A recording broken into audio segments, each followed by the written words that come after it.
Brazil যখন জিতে যায় তখন প্রতিপক্ষ হয়ে যায় খুব ছোট দল, আর একটা বিশেষ দল আছে যেই দলটার বিপক্ষে যদি কোনো দল খেলতে নামে তাহলে হিসেব করা হয় যে বিশ্বকাপে কোনো দল ছোট নয়। এই ধরনের ভক্তদের মুখে একেবারে ঝামা ঘষা দিয়ে ব্রাজিল বোধহয় ছন্দে ফিরে আসলো একটা দুর্দান্ত শুরু বলতে গেলে। কেন দুর্দান্ত শুরুর কথা বললাম? মরক্কোর বিপক্ষে যেই ধরনের ফুটবলটা ভক্তরা আশা করেছিল সেটা না পাওয়াতে অনেকের মনের মধ্যে একটা চাপা রাগ কাজ করছিল। ওই ক্ষোভটা নিয়ে হাইতির বিপক্ষে একটা ভালো ম্যাচ দেখার অপেক্ষায় একেবারে বলতে গেলে অধিকাংশই মানুষ কম বেশি রাত জেগেছেন। সকাল হয়েছে, সূর্য উঠেছে, একটা হলুদ সমারোহ বা একটা হলুদ সমুদ্র দেখার জন্য, একটা হলুদের আবহ দেখার জন্য যারা মোটামুটি সকালে উঠেছিল সেই মানুষদেরকে ব্রাজিল একটা দুর্দান্ত সকাল উপহার দিল। ভিনিসিয়াস জুনিয়র কথা দিয়েছিলেন, সেই কথাটা নিশ্চয়ই আপনাদের ভুলে যাওয়ার কথা নয়। আমি প্রয়োজনে 10 গুণ হয়ে ফিরে আসতে পারি বা আমি আরো 10 গুণ বেশি কিছু করতে পারি, কিন্তু তারা প্রস্তুত নয়। ভিনিসিয়াস জুনিয়র কি বিশ্বকাপে এসে সেই তার রূপটা কি দেখাতে চাচ্ছেন কিনা, যে কার্লো আনচিলত্তির অধীনে যে ভিনিসিয়াস দুর্দান্ত ফর্ম করেছিলেন সেই আনচিলত্তির আন্ডারেই কিনা বিশ্বকাপের আসরে ভিনিসিয়াস জুনিয়র যেইভাবে দুর্দান্ত পারফরমেন্স করে দেখাচ্ছেন সেটা আসলেই প্রত্যেকটা ব্রাজিলিয়ান ভক্তের কাছে একটা অন্যরকম প্রাপ্তি বলা চলে।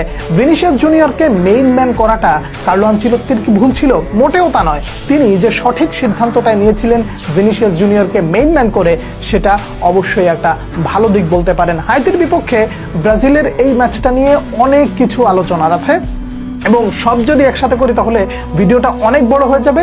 একেবারে কি পয়েন্টগুলো বলি, তারপরে আরো আলোচনা আছে আপনাদের সাথে। প্রথমত, মিডফিল্ডের একটা সমন্বয় অনেক দিন পরে দেখা গেল।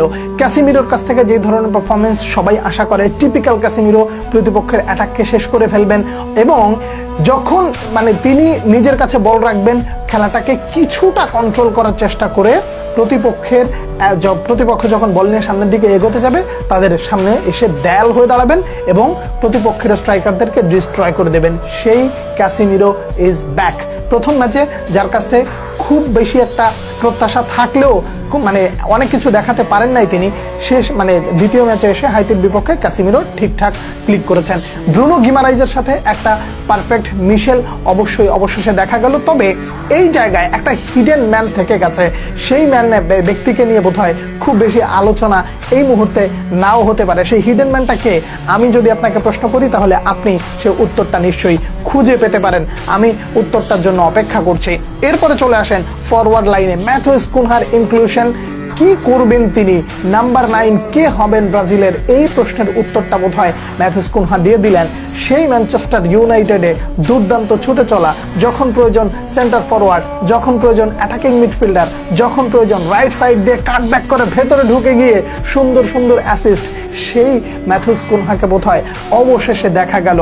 মিডফিল্ড থেকে নিচে নেমে যখন প্রয়োজন মনে করেছেন ভিনিসিয়াস জুনিয়রকে জায়গা করে দিয়েছেন এবং সেই ভিনিসিয়াস জুনিয়র যখন জায়গা পান তখন তিনি কি করতে পারেন সেটা মোটামুটি সবাই বুঝতে পারলো। ম্যাথিউস কুনহা বিশ্বকাপের পরবর্তী ম্যাচগুলো স্টার্ট করবেন, এটা মোটামুটি ধরে নেওয়া যায়। দুঃখজনক ব্যাপার হলেও সত্য, রাফিনহার বিশ্বকাপটা কি খুব সম্ভবত শেষ হয়ে গেল? হ্যামস্ট্রিং ইনজুরির কথা মোটামুটি শোনা যাচ্ছে। যদি তাই হয় তাহলে বিশ্বকাপে রাফিনহাকে না পাওয়ার আক্ষেপটা বোধহয় থাকবে। একবার প্রথমে স্বপ্ন দেখলাম এস্তেভাওকে নিয়ে, তিনি চলে গেলেন, তারপরে রদ্রিগো আরো আগে গেলেন, এরপরে যুক্ত হলো রাফিনহা। রাইট ফরওয়ার্ডের এই জায়গাটাই কি আসলে দুঃখ থেকেই যাবে ব্রাজিলের? তবে যদি শেষ পর্যন্ত দুঃখের বার্তা হয় তাহলে খুব সম্ভবত এই জায়গায় অ্যান্টনিকে ডাকবেন কিনা, এটা একটা আমার ব্যক্তিগত চাওয়া থাকলো। গোলকিপিং পজিশনে অ্যালিসন বেকারের দুর্দান্ত কয়েকটা সেভ দেখা গেছে। এই অ্যালিসনকে বিশ্বকাপের শেষ পর্যন্ত ব্রাজিলের ব্রাজিলের মেইন স্কোয়াডে থাকবে, এটা তো মোটামুটি বলা যায়। গ্যাব্রিয়েল মেঘালাস এবং মার্কুইনহোসের এই জুটিটা সত্যিকার অর্থে একটা আশা জাগা নেওয়ার মতন পারফরমেন্স দেখালো আবারও। তবে শেষ মুহূর্তে এসে মার্কুইনহোস কিছু কিছু জায়গায় মোটামুটি একটু স্লো ফুটবল খেলাতে একবার বিট হয়েছিলেন, তো ওই জায়গাটা খুবই দুঃখ লেগেছে। এবার একটা কমন প্রশ্ন করি, আপনার কাছে প্রথম হাফের খেলাটা খুব ভালো লেগেছে, এত ভালো লেগেছে আপনি মনে হয় আকাশে ওড়া শুরু করে দিয়েছেন, কিন্তু সেকেন্ড হাফের খেলা দেখে খুব একটা ভালো লাগে না। এই যে একটা ভ্যাটকানি দিয়ে যে আপনার অবস্থাটা মোটামুটি আপনি চেঞ্জ করে ফেললেন, এই জায়গাটা আপনাকে একটু বোঝানোর আছে। ভাই, ওরাও মানুষ, এটা ফুটবল, এটা ভিডিও গেম না যে আপনি একদম পুরো 90 মিনিট হাই ইন্টেন্সিটিতে খেলবেন। যথেষ্ট হয়েছে, 3টা গোল পেয়েছেন। এছাড়া আপনি যখন দেখেছেন যে আপনি মোটামুটি জয় অনেকটাই নিশ্চিত এবং অন্যান্য দলগুলোর গোল ডিফারেন্সটা খুব বেশি নয়, বরং আপনি আরও ভালো জয় ডিজার্ভ করেছেন এবং ম্যাচটা ইজিলি জিততে পেরেছেন, সেখানে ইনজুরিতে জর্জরিত স্কোয়াড নিয়ে খুব বেশি রিস্ক না নিয়ে কার্লো আনচেলত্তি যে স্লো ফুটবল খেলেছেন, কন্ট্রোল চেয়েছেন, সেটাই তিনি সাকসেস হয়েছেন। কার্লো আনচেলত্তির এই প্ল্যানটাই সব থেকে বেশি ইম্পর্টেন্ট ছিল যে আমার জয় নিশ্চিত হওয়া দরকার সবার আগে, মোটামুটি একটা বড় ব্যবধানও দরকার ছিল।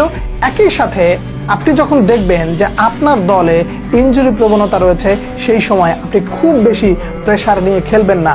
অন্যান্য যারা সুযোগ পেয়েছে তাদেরও আজকের জন্য একটা ভালো দিন বলা চলে।